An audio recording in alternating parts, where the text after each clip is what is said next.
All right. Thanks for being here. David Fradin, writer, product builder. Maybe there's some different things you could call it. I'm not sure how I feel about SaaS, but I guess it's the way of the world. Nevertheless, where do you do most of your writing? In front of my Mac Book Pro computer. Always in the same place, or you move around depending on what you're writing? It depends upon where I'm at. For example, when I wrote a little 796 page pamphlet entitled Successful Product Design and Management Toolkit, which Wiley and Sons, the book publisher, published. I wrote that on my lanai in my Maui vacation rental within 100 feet of the ocean. Something about the negative ions of moving water. Yeah, I had to get up and go to the bathroom every 3 minutes, but other than that, it was pretty pleasant. Yeah. Okay. Just need a strategically placed trash can. When you're writing a memoir or like a history book, how do you approach that differently than like a product book?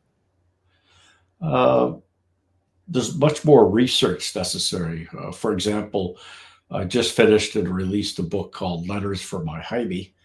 My father's name was Hyman, and he sometimes went by the nickname Jaime.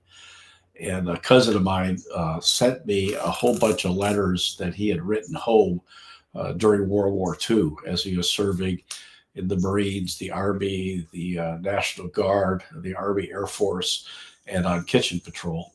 And so what I did there is start with the letters, organize them in chronological order, did some research on what was happening in the world, like in December of 1940, and then wrote a little bit about what was happening before and after the letter to put it in context. And then in my research for that, I found an 18-page autobiography dictated by my grandfather detailing his life of being born in Ukraine, growing up and trying to avoid the Russo-Japanese War and burning his lungs with muriatic acid so he didn't have to go to the front lines. So they put him behind the lines as a horse tender, and where he learned the tools of caring for horses, putting on their shoes and changing their shoes. And he ended up being the blacksmith to the governor of Kiev and responsible for maintaining 200 horses. And then the governor gave him a few $100s, according to his autobiography, to get out of the country before we have another pogrom and they try to kill all the Jews that are still here again. So with that, I then found that there was a Fradin group on Facebook, and one of the members of the group posted a PDF in French of the Book of Fradin, where I found out after I translated it using Google Translate into English that the Fradin family was quite extensive in France. Mostly starting in 1492 when my grandmother escaped from the Inquisition in Spain and was wandering in France. And she was attacked and her group by a bunch of thieves, and a guy by the name of Fradin came to her rescue.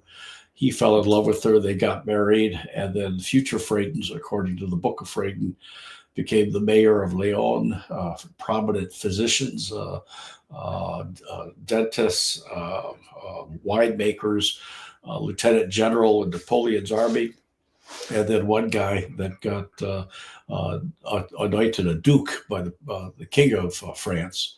And then I have ignored the French Revolution, which eliminated royal titles, and follow the teachings of France prior to that, that if a member of your family is anointed some level of royalty, then all subsequent males are dukes and females are duchesses. So now that book is on Amazon under the author's name, Duke David Fradin. So the interesting thing about writing the book is you get into researching areas you would not expect to end up and learn things that you did not expect to learn. How does the nobility title square with the U.S. Constitution? I don't care. Mm. Mm. They'll probably increase my income tax. Yeah. I think there's something about not accepting nobilic titles in the Constitution. Like I used to think I wanted to be a knight when I was a kid. And then I read the Constitution. I was like, oh, I can't. Which clause eliminates royalty? You can't take. I mean, if you asked me some months ago, I would remember what it was, but it is in there that you can't take noble titles because it's like a bribe from the king. I think they were worried mainly about England. France, they probably would have been okay with. Yeah, but, France would have been okay. It's a catch-all. Yeah, France was an ally. Yeah, back when Napoleon was around, when French was cool. Yep. So was the Fradin grandparent the same? So was your dad's dad the stable person? Yeah. Or was okay, and then so it was your mom's side that was the Fradin? No, it was my dad's side. Well, I don't know. At that point, it doesn't matter. Oh no. My mom of recent days was a Muscovitz, and I can't find much about her. Probably Polish. It may have been from the Polish area of Ukraine, because I think the border between Ukraine and Poland has been moved around a few times. But the grandparent that was in charge of the horses wasn't the grandparent that married the French lady, or was that the couple? It was. Oh, okay.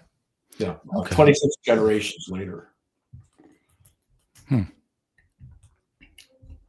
From 1492 to Louis Fradin, my grandfather, was born around 1880. Okay. It's weird when you think about generations and how it's not really that far apart. Like we're not really that much younger than our parents. So if your parents live into their 80s or 90s, you're thinking, oh well, after they're gone, I got all this life left. No, you're about done. You're on the downward slide. Yeah, you catch up to them pretty quickly. Yeah. Wow. So then when you're putting that together, do you have like a timeline that you put out visually and like spread the letters out and say this happened this time and this happened at this time? Or is it just computer work?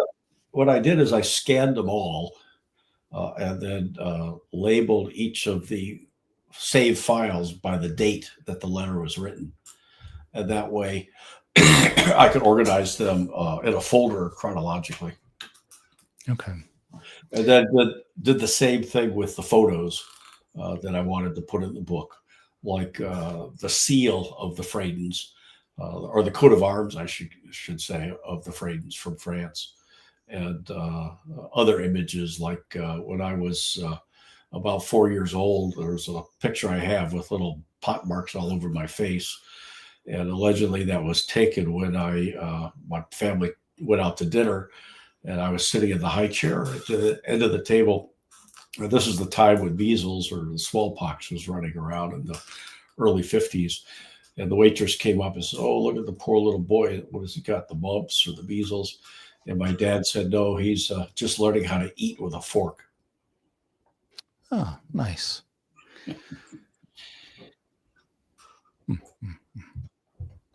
So then your approach for would you call it a history book or a memoir or? Yeah, it's a history book, a little bit of history of World War II, a memoir. And my dad was a very humorous writer.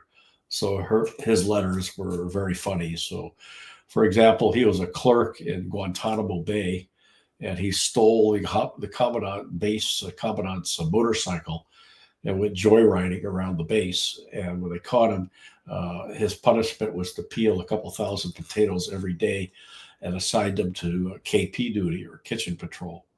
And when he was stationed at the Army training facility in Tennessee. He was a clerk, but didn't have anything to do during the day. So he writes to his family that for enjoyment, he reads Army regulations. Yeah, I like a good rule. Good set of rules, you know. Yeah. You got to know. Well, it seems from my experience, the people that write the rules, it doesn't apply to them. It's just guidelines to them, but it's a hard and fast rule to you. That's my experience in the military and then policing. But also in the military, I never thought I would get the chance to peel potatoes and like stack them up in a trash can. But then in 2003, on the boat over to the Middle East, I got the kitchen duty, and I was able to swab the decks, as they say, between like 3 and 4 a.m. and then go in and peel potatoes for hash browns and crack hundreds of eggs for the galley. So I was like, oh, this is a checklist of things. What kind of ship were you on? This is a merchant marine ship. Ah, So it was a little bit, I think it's bigger than a carrier. I mean, it had 1,000 pieces of equipment on it and multiple decks, probably 11. I don't know if it was 11 stories. That seems too tall. wow.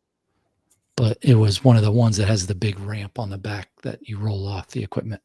Ah, The USS or USS Gunnery Sergeant Stockham. did you have SOS as one of your meals? Are you talking about the cleaning solution or something else? No, it stands for shit on a shingle. It was chipped beef and gravy on toast. The food on the merchant marine ship was pretty great compared to, I mean, the Navy ships I'd been on, it's not bad, but the merchant marine ship was definitely a step up. It had finished hallways and things like that. It wasn't exactly a cruise ship, but it felt more like a hotel than it did a ship. Yeah, when I was retained as a meeting facilitator by the petrochemicals company owned by the Saudi Arabian oil company. They had acquired GE Innovation Plastics, and they had a meeting of everybody in Schenectady, New York. I think it was Schenectady, or maybe it was Rochester, one of those two. It's right on the Hudson River. And there was a boat there that was a submarine chaser during World War II. And when you come out to the boat, the galley is right there, and they have the recipe for SOS in big type on the wall. Wow.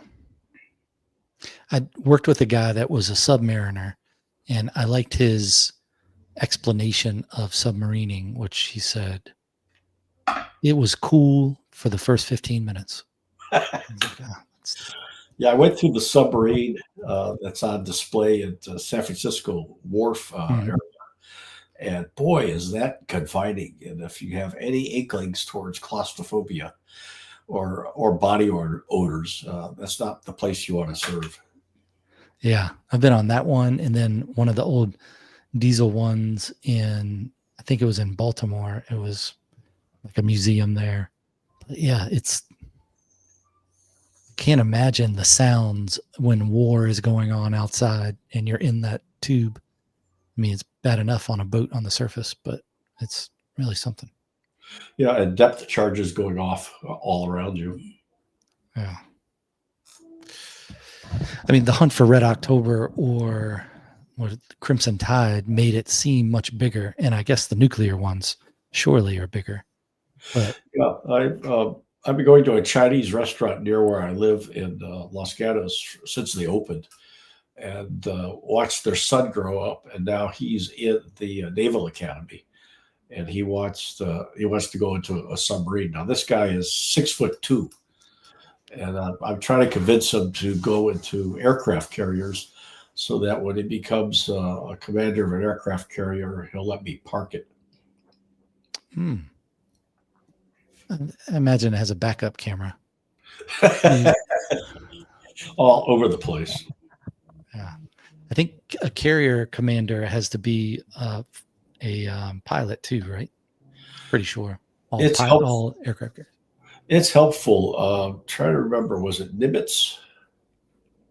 No, Hawley, Admiral Hawley, who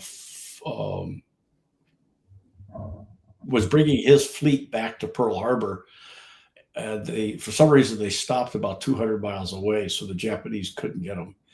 But before he took command, he went to aviation school because he felt if he was going to be the captain of an aircraft carrier, he needs to understand a little bit about what pilots go through. Mm-hmm. There's a good YouTube video. I first saw it on, I read it first, and then I saw the video of it, which I liked it a little better that way because you're visualizing it and then you can see it. And it had night landings on an aircraft carrier, which is, it's just like it's not fiction. It's like a documentary type version of it. They're just recording it, and they have all the planes up, and then they have to send more tankers up because they can't, it's pitching deck at night. So they couldn't land. So they're sending more tankers up. Then they end up with 3 or 4 tankers up and they can't land them. And then the commander of the air wing goes up. I think he was the commander of the air wing, goes up and in a tanker refuels everybody. They finally all get down. But yeah, it's a good account of that. It's standing on an aircraft carrier. They look big when you're looking at them, but then when you're standing on it, it doesn't seem so big. Yeah, there's the USS Hornet, which recovered the Apollo 11 and Apollo 12 crew, is moored in near Oakland, California. And I was able to get a private tour, which you could buy. So I went there, and I was the only person in the private tour. It's supposed to be up to 8 people. So we spent the day going through the hangar deck, the below decks, and then up through the tower, and out where the launching pistons were, and then on the other end where the landings were.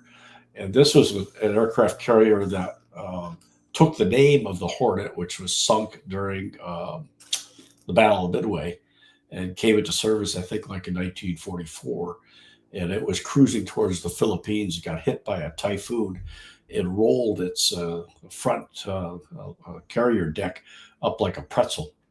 And it took a little bit to get it fixed. And that's when they changed the configuration of the deck with the launch part off to an angle. And then it got back into service. Oh, I didn't realize why they did that. Because then you see like the British ones, I think it's the British ones that have the ramp, and you go, well, I guess that kind of makes sense, but also it doesn't really matter if you're either going to make it or you're not. So a few extra feet, maybe it makes a difference, but rotation speed is rotation speed. I forget exactly, but I think they had to have 24 knots going across the deck before they could launch. Oh, wow. And if they have any less than that, they tried to launch after the deck got rolled up. They tried to launch in the other direction by backing up. But the fastest the Hornet could go backing up was like 12 knots. So if the wind was less than 10 knots, they couldn't launch any aircraft. Yeah. It's interesting. The getting the pilot's license really changed the perspective of flight. Like I got it just so I could, if I was ever on a commercial flight and it needed to be landed, I got it, Yeah, I've flown a Cessna, so why not a 747 or whatever? But well, you should get an aircraft simulator of a 747 and be sure to fly it and land it before you get on your next commercial flight. Okay. I'll put that on my list of things to do. I got my private pilot's license when I was 16, and got my flight instructor's license when I was like 18 or 19. Wow. And when I went to University of Michigan, I was quite disappointed it did not have a flying club. I would expect that they would have. So I started the flying club there, still going strong today, like 55 years later. And Nice. it's trained over 5,000 pilots, including the head of the Blue Angels. Wow. Many airline pilots around the world got their first flight training at the club that I started. What plane did you start with? Cessna 150. Okay. We had a 152 Yeah, that's the follow on. that had the flaps on the ceiling, and it was a manual. Maybe it was on the ceiling, maybe it wasn't, but it was a manual. Yeah, it was up here. It was a high wing aircraft. Yeah. Though it had electric flaps. The 152, 62, 52 was 150. it had 3 adjustments for the flaps and it was on like a lever. And then we had a 172 which had the glass cockpit, and that one was more expensive to rent, and it also had the VOR. So the older one didn't. And I was like, well, I need to take my flight test on the one that doesn't have the VOR, and I just don't have to worry about that. And of course, I had to take it on the 172, but it's I liked the older one better just because it felt more go-karty, like you're more at one with the mechanics or the mechanisms of flight versus the other one. Yeah, both those aircraft were very stable. If you let go of the wheel or look down, you wouldn't look up and find yourself in a 45-degree banked turn. I used to teach at the Stanford Flying Club, and they have the new light aircraft called the 162, and it is neutrally stable in the roll axis, the longitudinal axis. So you can look down and then look up, and you're nearly upside down. So I didn't like that airplane at all. Nice. I've never flown anything else but those 2. And then my last flight was my check ride in 2012. So I have the license, but we moved out west, like we were talking about before I started, and I didn't have the reason to fly anymore. So, although I did a little flying out there, but yeah, it's harder to fly in the west because of the mountains. Yeah, volcanoes everywhere. Yeah, where I learned to fly was in Detroit, Michigan, which is flat, and then moved to Washington, D.C., and started flying gliders out in Warrenton, Virginia. And then when I moved to Minnesota, I flew out of Lake Elmo Airport. Then I bought into a partnership on a Moody 21. And then when I had a Moody also when I was in Washington. And then when I moved to California, I taught a little bit out at the Fremont Airport, which is now closed, but didn't fly much after the mid 80s until I got some consulting work with Cisco. And that gave me enough money to buy into a partnership on a Cessna 210, which is a big airplane, 230 horsepower, 2 babies and 4 other passengers it could carry, and had that hangared out at the San Jose airport. Wow. Okay. But, I quit teaching at the Stanford Flying Club because it flew out of the Palo Alto airport. And if you lost your engine, and I've already had one experience of losing my engine, if you lost your engine out of Palo Alto, your choice is to land in the bay or on the freeway. And if you're over the hills in the training area over by Half Moon Bay, your only other choice there is the Pacific Ocean. So that's a bit unnerving when the engine starts coughing. Yeah. I did some flying over in Tacoma around the Tacoma Narrows. There's an airport right on the other side of the Tacoma Narrows Bridge. And it was a different thing once you got up in the air and you could see all the volcanoes, because I learned in Virginia, down in Virginia Beach, Norfolk, Hampton. And while the traffic was busy down there, there was a reasonable amount of traffic in the Tacoma area because you had to worry about SeaTac and all that. And then, the Portland Airport, but being around in Virginia, around Oceana and all those other things, wasn't as bad as I expected it to be. But then they started the 60-mile ring around DC. Then you had to do all that extra training for that, the gates and everything. So Yeah. it got to be like, if you were doing it for work and somebody else was paying for you to fly, then it would be okay. But when you're renting those by the hour, that starts to stack up. It was fun landing at the Coast Guard air station in North Carolina, just because it was so much larger than the regional airport. And there wasn't a lot of traffic, but just the picture you get landing, where it's this huge runway and you're like, am I anywhere close to the ground? Because you're used to what the equivalent of a 2 to 4 lane road, and you have this huge one. But Now, when you're landing, I urge my students to look out at the horizon, and then you feel the ground come up around you. And at a certain point, you can tell when you're about to touch down. But if you're have all your training on like a 2-lane road size runway, and you go to one that's like 5 times that, your perspective is completely thrown off.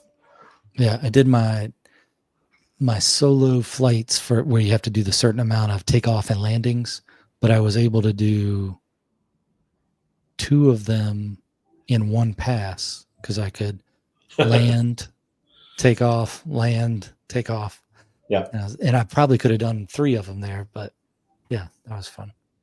Yeah, I started my first 15 hours on a Civil Air Patrol scholarship at the Reno Stead Air Force Base, which is north of Reno, Nevada, which is up like 5,000 or 6,000 feet. And a Cessna 150 in those days would perform about half the performance than what it would have down on at sea level. So it would take 1,500 feet or so to take off, but in Detroit, the airport that I was flying out of there, it would take off in 700 feet, and of course climb twice as much. So it was quite an adjustment to go from high altitude mountain flying to sea level flying. Yeah, that gives you that. You don't really, well, I guess when I was taking the classes, I didn't really get I got the pressure altitude stuff. And then I was like, man, how's this going to affect that? And how you get to fly over mountains? And yeah, there was more to the ground school than I expected. Like, it was a lot more. It was more than a single college course type thing. And then the meteorology figured in there, and the map reading and all that. You're like, wow. Now you've got navigation, dead reckoning, radio navigation, Lorraine at those days, VORs later, and now GPS, global positioning. You've got aerodynamics to learn. You've got weather to learn. You got engineering or engine mechanics to know and understand. You have to read an aeronautical chart, read a weather chart, project what the weather is going to be like, where you're going, and make decisions as to go or not to go, all that kind of stuff. It takes 10 weeks of ground school just to teach all these subjects. And then you have to have a minimum of 40 hours of flight time before you can take the flight test. None of my students ever got less than like 70 hours of flight time before I felt competent to let them go up there on their own. Yeah, after the first few flights, I thought, wow, this is going to change life, being able to fly places. You get there so much quicker. It's just an extra dimension. How come everybody doesn't do this? And then, because I still hadn't finished all the school stuff, and then I was like, oh my gosh, there's more of this. I did the online Jeppesen one. And then I started to realize, oh, this is why people don't do it, because it's a lot to learn. Plus, if you don't do something, you're going to die. It's not, I mean, I guess you kind of have that when you're driving a car, but you can always just stop and pull over. But you got to do the series of things or you're going to die. And you think about it when you have the instructor in there with you, but then when you're by yourself, it really sinks in and you go, oh, geez. Well, I was instructing at Michigan in my junior and senior years. And that's how I worked my way through the final years of college as a flight instructor. So I'd go out in the morning, I'd be teaching someone like accelerated stalls, and they put the aircraft into a spin. I'd have to recover from that, and then that afternoon go to an English grammar class. Yeah. It made me a better observer also, like just looking around at things. And I think it helped driving on the road too. Oh yeah, So it's just because you're always looking for what else is out there, and just understanding all those axes, and all that other technical stuff. I feel like it made me a better driver. My first flight instructor was a lady that was trying to get on with a commercial place, and her landings and takeoffs super smooth. You're like, okay, are we on the ground? Okay, great. And then my instructor I had for most of the time was an Italian fighter pilot, retired Italian fighter pilot. And the first flight instructor is like, you got to keep an eye on this. You got to keep an eye on this just when you're taking off. And I'm like, oh, Jesus, so much stuff I'm doing in here. And then the fighter pilot just goes, keep your airspeed at 70. I was like, oh, well, that's a lot simpler to think about.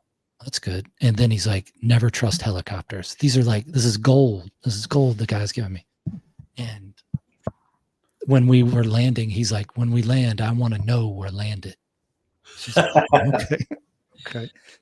I think he flew Phantoms. So it's really, yeah, those things landed hard. You know what a definition of a helicopter is? What you got?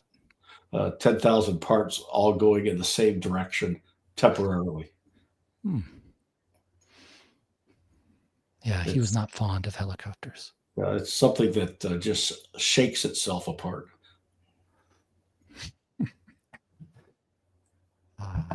Flying. If there were less people in the world, maybe I would pick it back up. But I don't think Florida would be too bad. I did have the vision of, like, the reason I wanted to get it was to fly for work for the state police. And then since we moved, that didn't have anything to do with it. But I had envisioned getting, I can't remember the name of the plane, but it's one of those, it's got like a boat bottom, and you can land it in the, obviously, seaplane or land. It had retractable wheels. Yeah. That would have been cool to fly around the Caribbean. I don't know. I don't think I would have run drugs, but I mean, I could see all of it. Well, a number of times when I was in college, I would go down to like Grand Bahama Island or Nassau. And one time I was in Nassau and decided to come back. You'd have to land at Fort Lauderdale or Miami to clear customs. And I thought it'd be fun to just fly back at maybe like 100 feet. So I did, and then realized a few years later that the Coast Guard might have intercepted me with a few jet airplanes and a few missiles. Yeah. Landed at Fort Lauderdale, had 3 or 4 cups of coffee, got into the plane to go up to the Tampa Bay area where my parents were living at the time, and forgot what I also taught my students is that if you drink a lot when you're on the ground of liquids and you go to altitude, your bladder expands and you feel like you have to take a leak. So I got up there about 8,000 feet, had to go real bad. And I told the guy with me to crawl behind the back seat, and there's a funnel back there with a long, what do you call it, extension on it. Yeah. Used oil in the door in the engine. So this was a low wing Piper. Opened the little tiny window on the left hand side, stuck the end of the funnel out there, understanding the Venturi effect, where the air would be racing by the tip of the funnel, and whatever liquids I deposited in the funnel by getting up on my knees would be theoretically, would immediately be sucked out of the airplane, and it was.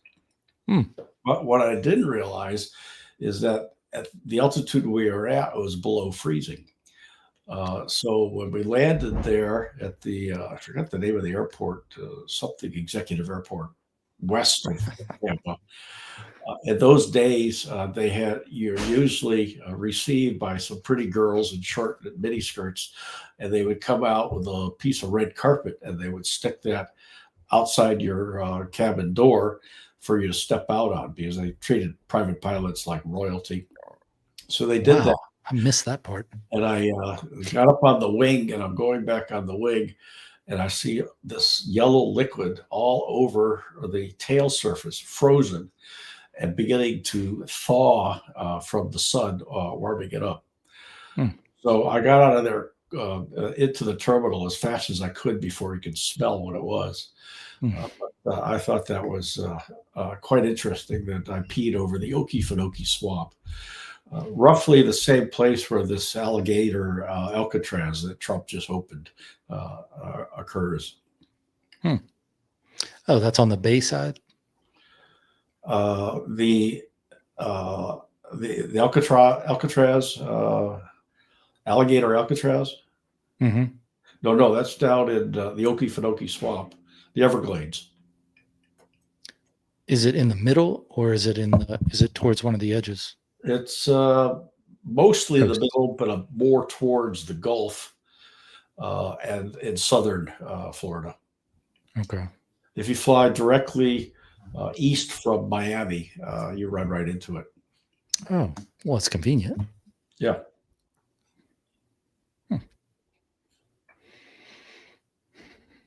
I like the joke from the Keys people that says, "I went to Miami once. It was freezing." I like that joke. Well, Climatize yourself.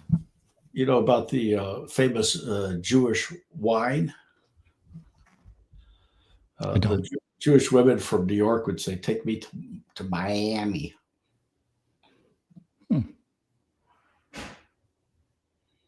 Okay, I get it.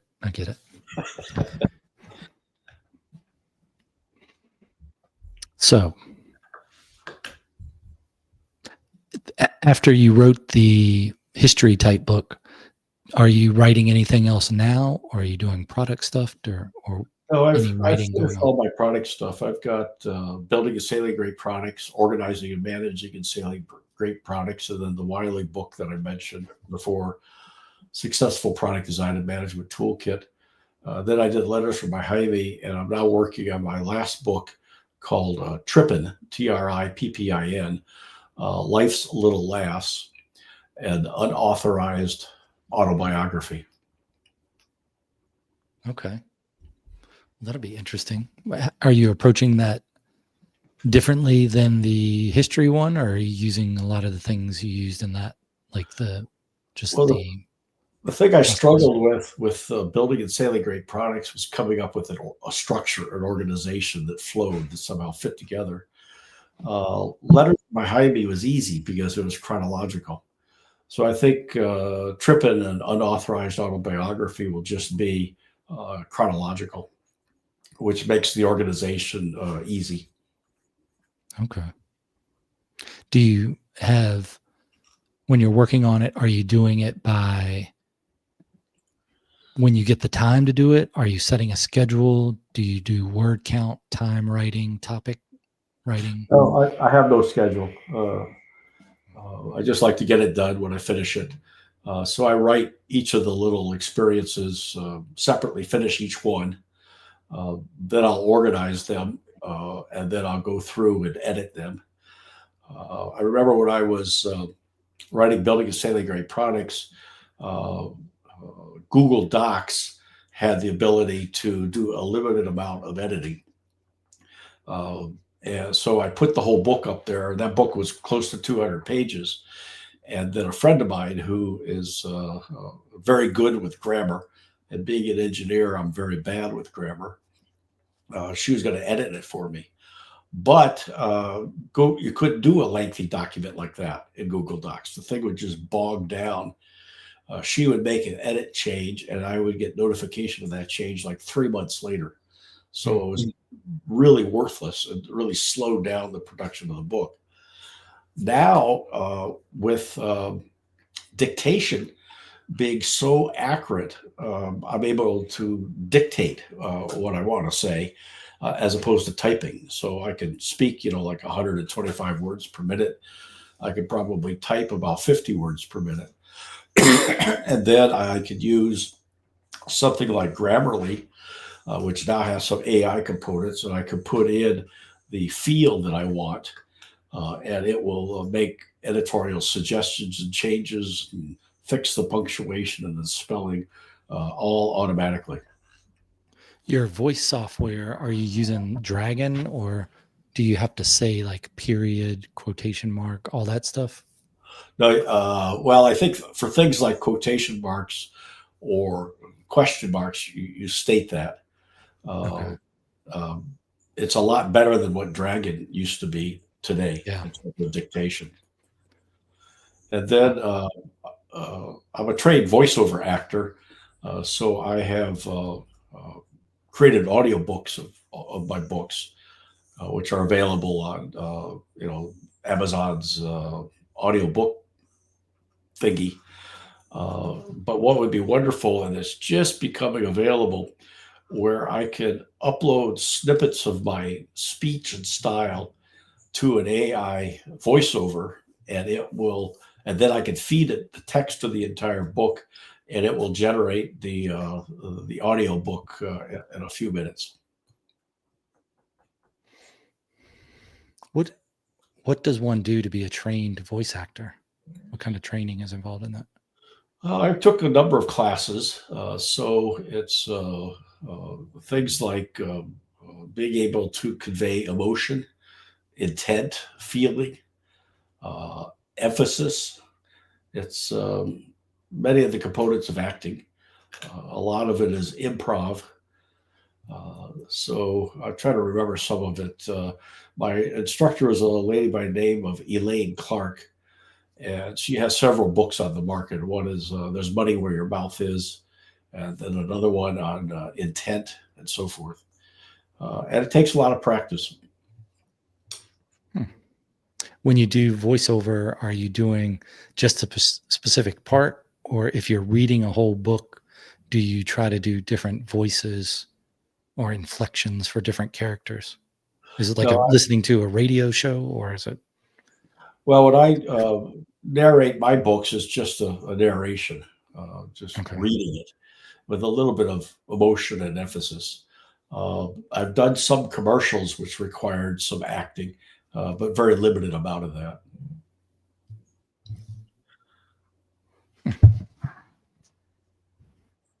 What kind of equipment do you use? Do you have your microphone and room set up at home, or do you go somewhere to do the I used to, recording? some of the companies I owned, I set up a sound booth. But now with software, you can do automatic noise reduction or elimination. And then I have obviously a studio mic and a mixer, which then goes from analog to a USB port. But lately, the microphone on the MacBook Pro has two mics on there, essentially built-in noise canceling. And then I have a little program called CRISP, KRISP. So I'm talking to you now without a microphone other than the one on the Mac, and using the CRISP, which does the echo elimination. It eliminates the background noises. Like my next door neighbor is a piano teacher, and a few minutes ago she was teaching someone to play something on the piano. The door to my atrium is open, and the door to her atrium is open, but you probably couldn't hear the playing of the piano. Moonlight Sonata. Yeah. So I just record into GarageBand, and with little snippets for each of the chapters, and then patch it all together at Audible, I think is what I used in order to create the audiobook, and then link it to the printed copy of the book on the Amazon books listing for the book. Do you have an Amazon authors page? Yes. Nice. Those are good to have. Puts them all together. Yeah. Wow. That's why if you go to Amazon and just search for my name, all the books, print, soft cover, and audio books are all listed there. Do you have any other creative outlets? Other than watching movies and drinking, no. Oh, okay. Well, those are good. And not necessarily in that order. Oh, yeah. Yeah, it depends on the movie.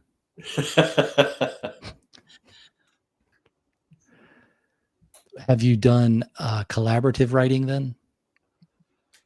Trying to think. Well, on Successful Product Design and Management Toolkit, I had like 4 or 5 other people write parts of that book for me. Okay. Yeah, it's a little different. Is this book that you're working on now, are you seeing that as your last writing project, or do you have ideas of other things? No, it's going to be my last one. And then hopefully I could do the screenplay starring Matt Damien with an introduction by Jimmy Kimmel. Is Matt Damon's brother, or just like an evil counterpart? No, that one, that Matt Damon. Yeah. Oh, Matt Damon, not Matt Damien. Different one. And I don't know if you're familiar with the ongoing feud between Jimmy Kimmel and Matt. Oh, I'm not. Like, is it a real thing or a fake thing? It's half and half by now. Oh, okay. Matt was going to come on a Kimmel show, which ran long, so he couldn't come on. And for years now, Jimmy would close his night show with, "Sorry, we're out of time for Matt coming on." So it started as a joke and became hard feelings. Actually, I think it started as hard feelings, is now turned into a joke. And I think Matt's playing along with it. Okay. Well, when you're Jason Bourne, you can afford things like that. You know? Exactly. Huh. So then, screenplay. Have you written screenplay before? No.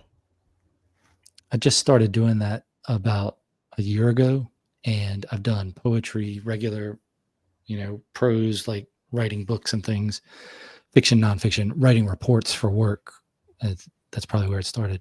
But that's why maybe I like rules and a good report. I do like a good report. But the script writing, I always thought, if I have a book, I don't need a script, because if you want to make it into a movie, here's the book.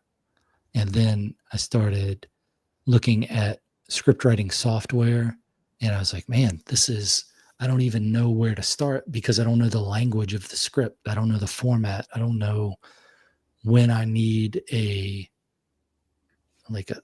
scene direction, or like a cut to, or how I note a shot, or where I put dialogue. And so I figured I should learn that language before I learn the specific program's language, because each one's going to be a little different.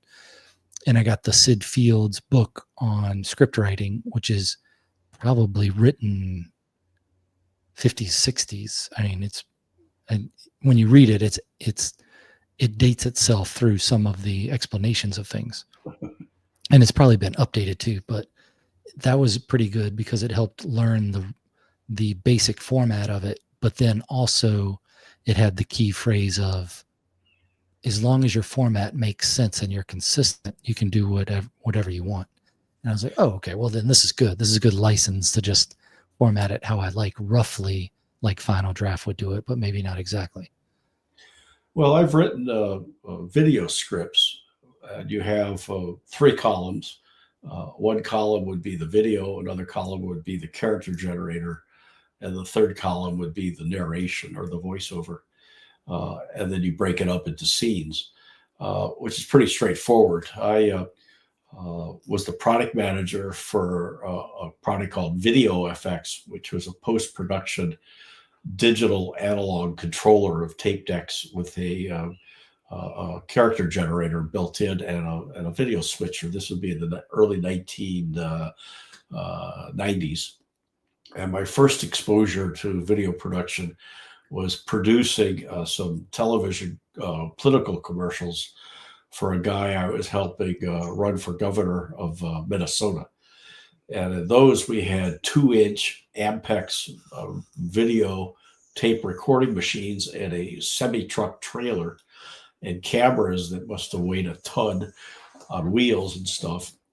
And then by the time of the digital effects, video effects product, the whole thing fit on a desktop. And that was the beginning of desktop video. And then later I became the dealer for Avid, AVID, which was the premier film and video editing software and hardware from a company out of Massachusetts. So I ended up training and converting about half of the post-production studios in Northern California from analog tape deck editing to digital on computer editing. So I knew a little bit about the topic and the subject in terms of script writing. But now with the advent of AI, I haven't seen any yet. I get a newsletter every day that describes the latest advancements in AI. And I haven't seen anything that says, okay, plug your book in here and out comes a screen script on the other side.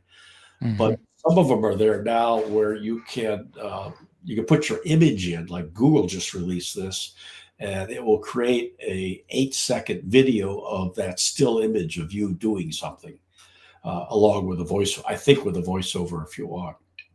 So I would be a bit surprised that in another year or two, I could just take my book, trip it, stick it into that AI tool, and it'll probably create the entire film for me, along with animated actors, saving a whole lot of money because they'll never sell anywhere, so it doesn't really matter.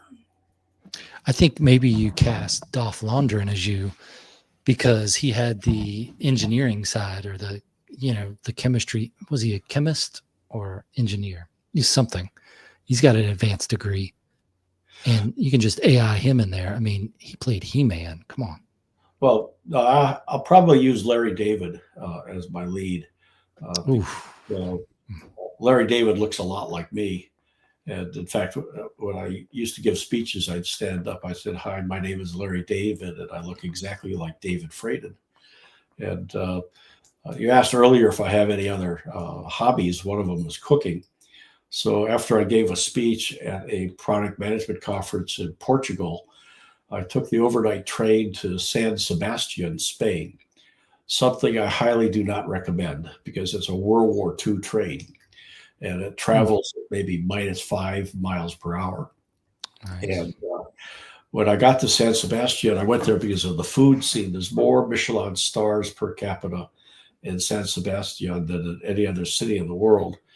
And I took a cooking class at the San Sebastian Cooking School, which is right downtown. And I walked in and the lead chef says to me, "Oh, are you Larry David?" And I said, "Yes, I am." So I stayed in character through the 8-hour class, including when I had to hold an octopus to skin it before preparing. And I got an email from him, the chef, the next day says, "I went home last night, and this guy's Spanish, and he says, I told my wife that Larry David was in my class, and my life has never been so good." So I wrote back and I said, "I was really glad I was able to help spice up your sex life." Yeah. And then play a little tuba over that.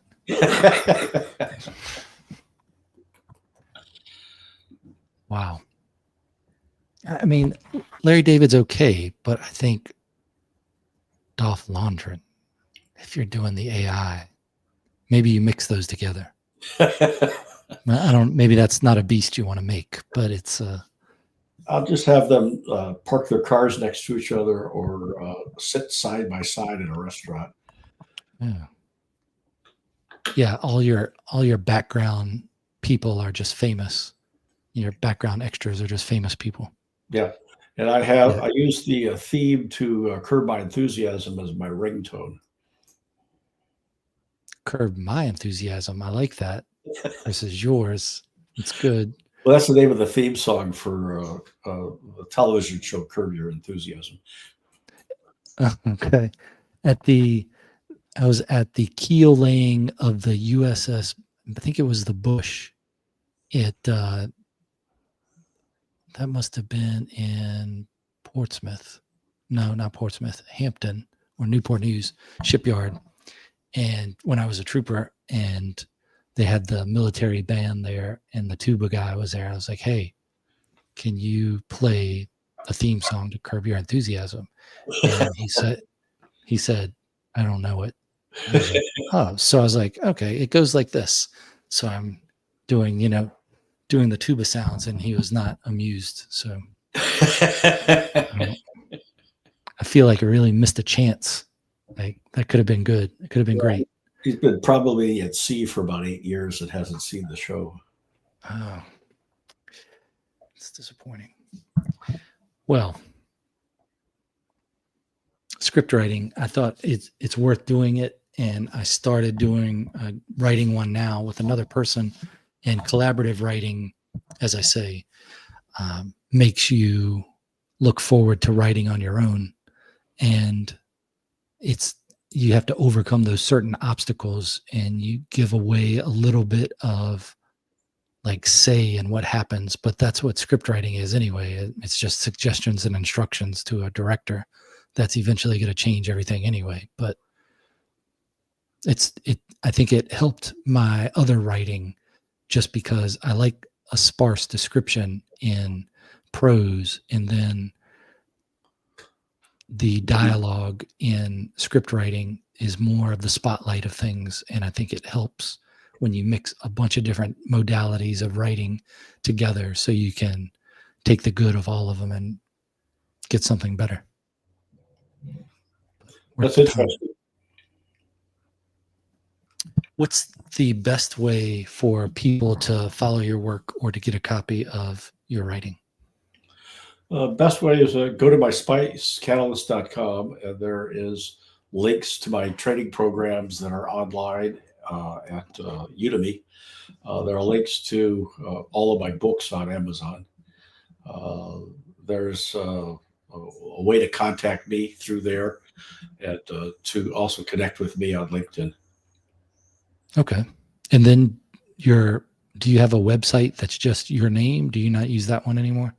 Yeah, I do have a website for my books, primarily letters for my other books that I mentioned, and eventually for Trippin. And that's just simply davidfradin.com. Okay.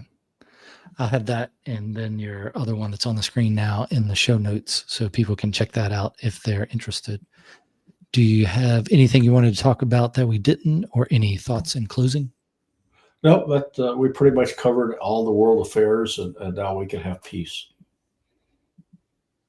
Okay. I mean, we probably need to talk a little longer to get to hammer the piece out, but yeah. No, we only need a day. If people listen. Yeah. If people listen, you just need a day. All right. Well, thank you very much for your time, and I'll talk to you on the other side of this musical exit here. Okay.